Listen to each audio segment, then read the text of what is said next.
Ouais, ces cartels sortaient massivement. Chaque jour qu'on dort, on se réveille, on dit encore du nouveau dessin. Les messages du procureur concernant Laurent Gbagbo et l'équipe de Laurent Gbagbo réagit sur ces messages. Les gars, sans plus tarder, je vous laisse regarder la vidéo par vous-même. Likez, commentez, surtout partagez la vidéo maximum comme d'habitude. On en ensemble, ciao. Porter quelques précisions concernant les enquêtes qui sont en cours. En qualité de procureur de la République d'Abidjan, je suis donc le directeur de la section antiterroriste. Je voudrais apporter quelques précisions concernant les enquêtes qui sont en cours. Et je dis et je le répète, à la lumière des différentes déclarations qui ont été faites devant les officiers de police judiciaire, nous retenons qu'il ne s'agit pas d'une simple marche de protestation contre un arrêté préfectoral qui a interdit la manifestation du 11 octobre 2025. Mais ceux qui estiment que cet arrêté leur porte un grief, il leur appartient de saisir le Conseil d'État pour demander un sursis à exécution. Plusieurs personnes ont été interpellées. Et dans l'exploitation des différents portables des mises en cause, je voudrais lire quelques séquences des messages obtenus dans ces portables-là pour vous démontrer qu'en réalité, il s'agit des actes de terrorisme. Dans le portable d'un des mises en cause, il ressort ceci. Chers compatriotes ivoiriens, je suis un ex-militaire. Je vous donne quelques stratégies pour paralyser la ville et empêcher le 4e mandat illégal. C'est fixer des objectifs clairs et atteignables. En une semaine, on pourra gagner le combat. Le premier objectif est de faire fermer les ambassades étrangères par nos actions sur le terrain.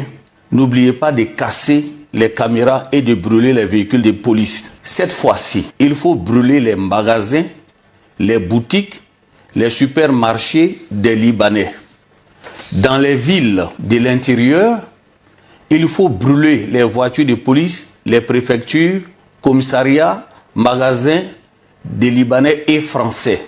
Il faut mettre le feu à tous les carrefours de nos quartiers pour empêcher la police de rentrer et créer des groupes stratégiques dans chaque secteur. Voici des déclarations graves et des publications qui ont été faites à travers plusieurs groupes WhatsApp. Je voudrais encore attirer votre attention et lancer cet appel à l'endroit de la jeunesse. Vous êtes ceux-là même qui ont été invités à envahir les rues. Je vous dis de penser à votre carrière. Ne brisez pas votre carrière pour des hommes politiques cachés derrière des caméras et qui vous lancent des messages d'appel à l'insurrection. Je vous dis, et avec toute la gravité, que mon parquet va avoir la main lourde lorsque nous allons prendre nos réquisitions à l'audience. Pour le moment, nous avons interpellé environ 700 personnes. Bon, alors, on vient d'écouter le procureur, Kone Bramanoumar. Norbert, réaction? Ah oui, réaction tout de suite. Monsieur le procureur vient de violer un principe sacré en droit, le principe de la présomption d'innocence. Il a cité ce qu'il avait trouvé dans un téléphone portable, une personne qui est peut-être coupable mais qui n'a pas été jugée. En second lieu, en révélant un tel contenu, monsieur le procureur serait dans la légalité si ça servait à faire avancer l'enquête. Mais quelle enquête et pourquoi l'a-t-il fait?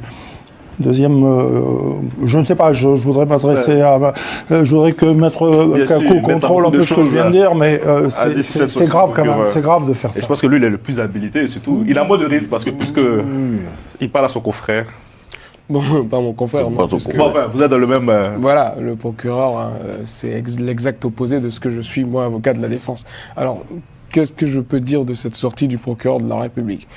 Il dit plusieurs choses, hein, monsieur Kone Braman. Il dit d'abord que l'arrêté, il se conteste devant le Conseil d'État par un sursis à exécution. Cet arrêté-là, qui paraît la veille donc, de la marche du 11 octobre dernier, juridiquement, il est inexact. Pourquoi? Parce que, de ce que nous savons, le Front commun n'a fait aucune déclaration préalable, en tout cas aucune démarche pour informer et pour demander donc cette autorisation de marcher. De sorte que l'arrêté pris sur la base de rumeurs, parce que c'est ce que nous dit cet arrêté-là, pris sur la base de rumeurs issues donc des réseaux sociaux, il est sans objet. Juridiquement, une rumeur, ce n'est pas un élément qui suffit à interdire une marche. Donc, on ne peut pas, et le Front commun ici n'aurait pas pu contester devant le Conseil d'État un arrêté qui est lui-même illégal. Vous voyez? Parce qu'ici, il n'y a pas d'objet. Ouais. On ne vous a rien demandé. Ouais. Vous voyez sur les réseaux sociaux et vous dites on interdit une marche demain. C'est sans objet, donc c'est déjà illégal. Mais sinon, la voie appropriée, évidemment, si le Front commun avait fait une demande d'autorisation, que cette marche-là lui était interdite, ils auraient pu à ce moment-là, oui, saisir, comme l'a dit le procureur de la République, le Conseil d'État. Donc ça, c'est la première précision juridique que j'ai à faire de la lecture des propos du procureur. Il nous dit une deuxième chose. 700 personnes seraient aujourd'hui détenues à la suite donc, de ces contestations, interpellées, mais faudrait-il encore sur ce point-là que les situations soient clarifiées. Vous voyez, moi je suis... 700, ça fait beaucoup quand même. Ça fait beaucoup. Ça rejoint ce que disait le Front commun aussi, donc on peut être d'accord en disant qu'il y a 700 personnes aujourd'hui sous main de justice. Est-ce que toutes les personnes interpellées l'ont été parce qu'elles étaient en train de manifester? Moi j'ai un cas qui est personnel, mon cousin, qui est originaire donc d'une ville qui a été impliquée malheureusement et touchée par un drame, le jeune Kofi à Louan. Eh ben, dans cette ville-là, Beaunois, pour ne pas la citer, j'ai un cousin qui est footballeur, amateur certes, mais footballeur, qui était simplement assis devant son domicile, qui ne manifestait absolument pas et qui a été pris et depuis 72 heures maintenant, on ne sait pas où il est. Donc ça, c'est une question qui se pose. Est-ce que tous les individus interpellés l'ont été parce qu'ils étaient en train de commettre des faits ou est-ce qu'il y a une présomption de commission, de participation à ces attroupements parce qu'on était sur la voie publique? Ça, c'est la deuxième chose que j'ai à dire vis-à-vis de ce communiqué du procureur de la République. Norbert parlait tout à l'heure de violation de la présomption d'innocence. Oui, la présomption d'innocence est un principe sacro-saint. En droit pénal. Et la présomption d'innocence, elle ne cède que lorsqu'on a une décision définitive de justice frappée de l'autorité de la chose jugée. Là, en l'état, le procureur qui a le droit de communiquer, je salue d'ailleurs le fait qu'il communique enfin, on l'a connu moins loquace par le passé, qui vient communiquer et nous dit des actes de terrorisme sont commis. Il ne prend pas de gants. En la matière, ce qui est conseillé, suggéré, c'est de prendre des gants, de parler au conditionnel, parce qu'il n'y a pas de déclaration de culpabilité. Donc là encore, on a un élément, on a quelque chose à redire. Ensuite, est-ce qu'il viole ici le secret de l'instruction? Non. Il n'y a pas de violation du secret de l'enquête ou de l'instruction. Ce qu'on peut surtout reprocher, c'est la violation de ce principe de la présomption d'innocence. Et puis je finirai sur ça, les conseils que le procureur a pu donner aujourd'hui. Moi, je me suis amusé à lire les réactions derrière des Ivoiriens. Malgré toutes les mises en garde qu'il a pu faire, malgré ses conseils de bon père de famille, puisqu'il dit qu'il faut faire attention au casier judiciaire, aujourd'hui, on a une jeunesse qui ne l'écoute absolument plus, qui ne le reconnaît pas. Pourquoi? Parce qu'en fait, vous voyez un peu, sous Ceausescu, en Roumanie, il y avait ces procureurs-là qui servaient un régime. Aujourd'hui, à tort ou à raison, M. Koné Braman est vu comme tel en Côte d'Ivoire. Et donc, les jeunes Ivoiriens, la jeunesse ivoirienne, il a beau leur dire que leur vie est en péril, cette jeunesse-là ne l'écoutera pas. Elle est convaincue de mener un combat juste pour le rétablissement de l'état de droit en Côte d'Ivoire. Ce n'est pas lui qui viendra donc donner des leçons qui seront écoutées. Réaction à l'issue, oui. Juste à la suite de ce que Maître vient de dire, il n'y a pas grand-chose à ajouter que moi je pense que le procureur, il se trompe. Ces jeunes qui descendent dans les rues et qui affrontent même la police, des fois, il y en a d'autres qui affrontent véritablement la police. Ils n'ont pas peur. Dans ce qu'il est en train de faire, tenter de faire peur à ceux-là, ceux qui ont véritablement envie d'aller les affronter dans la rue parce qu'ils ont envie de revendiquer, parce qu'ils ont envie de répondre aux appels de leur leader. C'est pas parce que tu vas leur dire que pensez à vos casiers judiciaires ou bien j'en ai déjà arrêté 700 qui vont avoir peur. Cette logique que le pouvoir déjà par ce type de, je pourrais dire, d'instruments de la justice, de la police pour intimider une partie de l'opposition, moi je pense que ça ne marche pas, ça ne tient pas. Ce n'est pas ce qui va les décourager. Bien au contraire, ça pourrait diluer la parole du procureur. Oui, ça va diluer. Ils sont dans une logique. Pour eux, voilà, ils n'ont pas peur. C'est ce qu'on appelle la rupture. Voilà. Et puis deuxièmement, c'est grave. Au-delà, c'est grave. Aujourd'hui, ceux qui croient véritablement en cette logique de la revendication dans la rue, ils savent les risques qu'ils courent. Donc, à le rappeler, c'est comme si, voilà, pour eux, c'était bonbon. Pour moi, le procureur, il est dans sa logique d'intimidation. Est-ce que ça va avoir un impact? 700 personnes qui sont interpellées, je sais pas. Je sais que depuis déjà près de 20 ans, la MACA est surpeuplée. Pôle pénitentiaire. Bon, le pôle pénitentiaire d'Abidjan est surpeuplé. Je sais pas, tout cela, on les met où? Mais vraiment, bon, dans ce pays-là, en tout cas... 700 interpellations et selon le PPACI, 65 personnes placées sur... Non, on ne sait même pas où les autres sont. Il n'y a pas 700 personnes. Rassurez-moi, si je me réfère au communiqué du... Alors, il n'y a pas encore... Il n'y a pas 700 personnes placées en mandat de dépôt. Non. Ben, ils sont interpellés. Je présume que normalement, soit ils sont dans un commissariat ou voilà, ils sont... Donc, pour préciser aussi les choses, les gens, ils regardaient, il dit le parquet aura la... Qualité de procureur de la République d'Abidjan, je suis donc le directeur de la section antiterroriste. Je voudrais apporter quelques précisions concernant les enquêtes qui sont en cours. Et je dis et je le répète, à la lumière des différentes déclarations qui ont été faites devant les officiers de police judiciaire, nous retenons qu'il ne s'agit pas d'une simple marche de protestation contre un arrêté préfectoral qui a interdit la manifestation du 11 octobre 2025.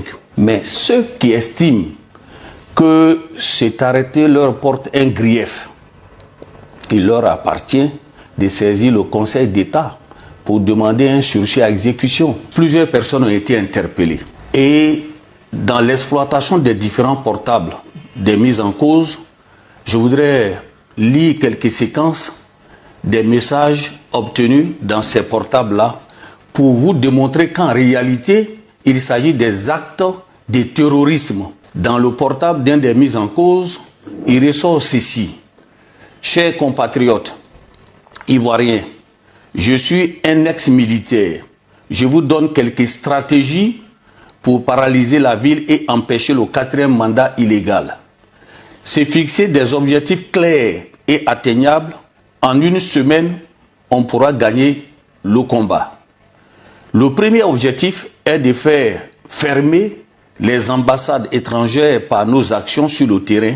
N'oubliez pas de casser les caméras et de brûler les véhicules de police. Cette fois-ci, il faut brûler les magasins, les boutiques, les supermarchés des Libanais. Dans les villes de l'intérieur, il faut brûler les voitures de police, les préfectures, commissariats, magasins des Libanais et Français. Il faut mettre le feu à tous les carrefours de nos quartiers pour empêcher la police de rentrer et créer des groupes stratégiques dans chaque secteur. Voici des déclarations graves et des publications qui ont été faites à travers plusieurs groupes WhatsApp. Je voudrais encore attirer votre attention et lancer cet appel à l'endroit de la jeunesse. Vous êtes ceux-là même qui ont été invités à envahir les rues. Je vous dis de penser à votre carrière. Ne brisez pas votre carrière pour des hommes politiques cachés derrière des caméras et qui vous lancent des messages d'appel à l'insurrection. Je vous dis, et avec toute la gravité, que mon parquet va avoir la main lourde lorsque nous allons prendre nos réquisitions à l'audience.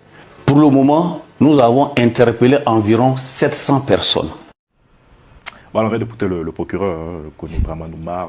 Norbert, réaction? Ah oui, réaction tout de suite. Monsieur le procureur vient de violer un principe sacré en droit, le principe de la présomption d'innocence. Il a cité ce qu'il avait trouvé dans un téléphone portable, une personne qui est peut-être coupable, mais qui n'a pas été jugée.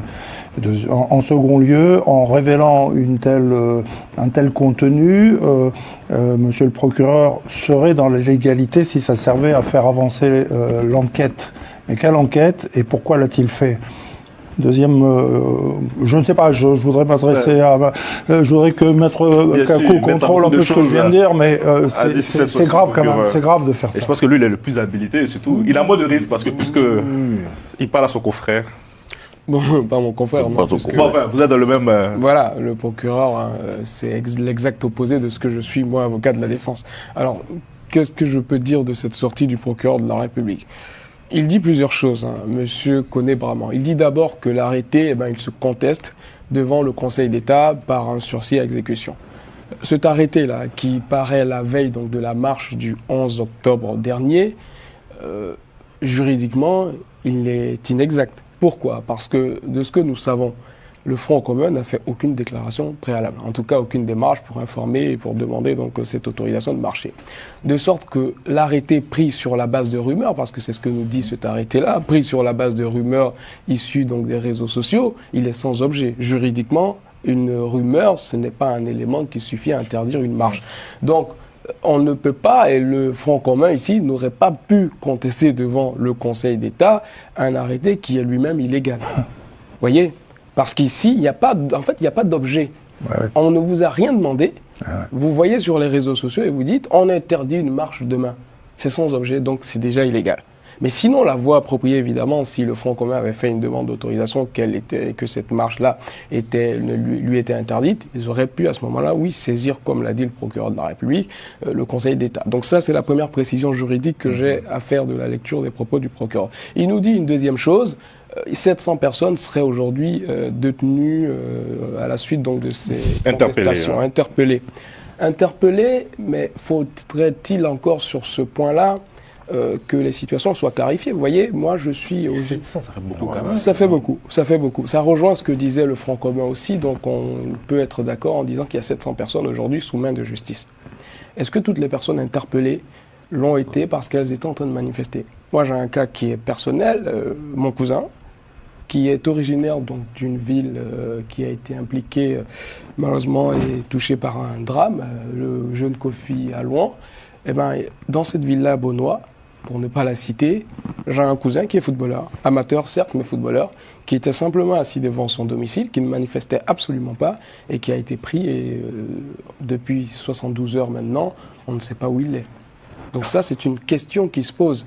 Est-ce que tous les individus interpellés l'ont été parce qu'ils étaient en train de commettre des faits ou est-ce qu'il y a une présomption de commission, de participation à ces attroupements parce qu'on était sur la voie publique? Ça, c'est la deuxième chose que j'ai à dire vis-à-vis de ce communiqué du procureur de la République. Norbert parlait tout à l'heure de violation de la présomption d'innocence.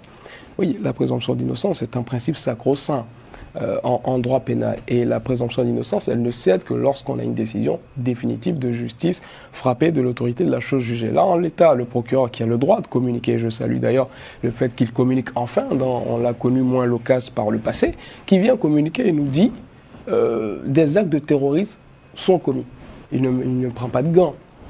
En la matière, ce qui est conseillé, suggéré, c'est de prendre des gants, de parler au conditionnel, parce qu'il n'y a pas de déclaration de culpabilité. Donc là encore, on a un élément, on a quelque chose à redire. Ensuite, est-ce qu'il viole ici le secret de l'instruction? Non. Il n'y a pas de violation du secret de l'enquête ou de l'instruction.